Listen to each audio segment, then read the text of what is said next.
আসসালামু আলাইকুম এভরিওয়ান, কেমন আছো সবাই? আশা করছি সবাই ভালো আছো, আমিও ভালো আছি। আচ্ছা, একটা প্রশ্ন জেগেছে আমার মনে, কবে থেকেই তোমাদের সাথে শেয়ার করব।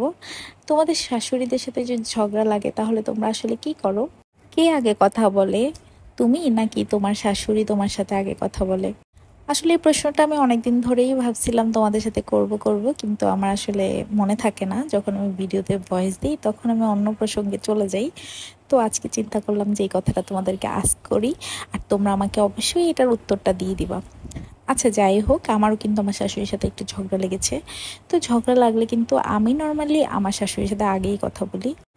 কারণ হচ্ছে আমার মার সাথে যখন আমি ঝগড়া করি তখন কিন্তু আমি আমার মায়ের সাথে আগেই কথা বলি। কারণ মা তো চিন্তা করে যে আমি কেন আমার মেয়ের সাথে আগে কথা বলবো, কারণ সে তো আমার পেটে থেকে হয় নাই, তার পেটে আমি হয়েছি।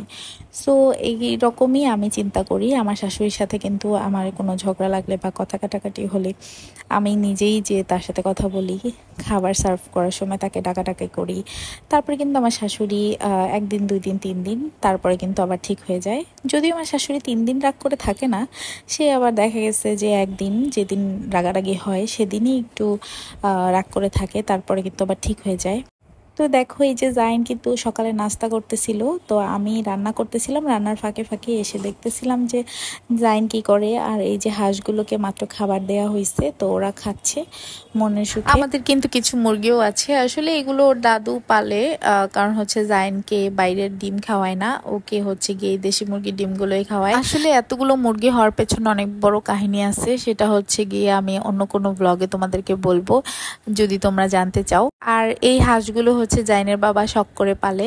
তো এগুলোর পরিচর্যা আমার শাশুড়ি করে, এগুলোকে সবসময় দেখাশোনা, খাবার দাবার খাওয়ানো, এগুলো সবকিছু আমার শাশুড়ি করে। মানে এটার মধ্যে কিন্তু আমার শাশুড়িরই 60% শ্রম।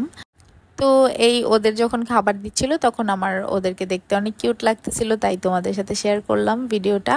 আর আজকে কিন্তু আমি রান্না বান্না করছি হচ্ছে খুবই সিম্পল, কারণ হচ্ছে আজকে অনেক কাজ করেছি ঘরে। কালকে কতগুলো পটল ছিল, তো আমার শাশুড়ি এই পটলগুলো আমাকে ছেলে দিয়েছিল। সে চাচ্ছিল যে এটা রান্না করবে, হয়তো বা ভাজি করবে।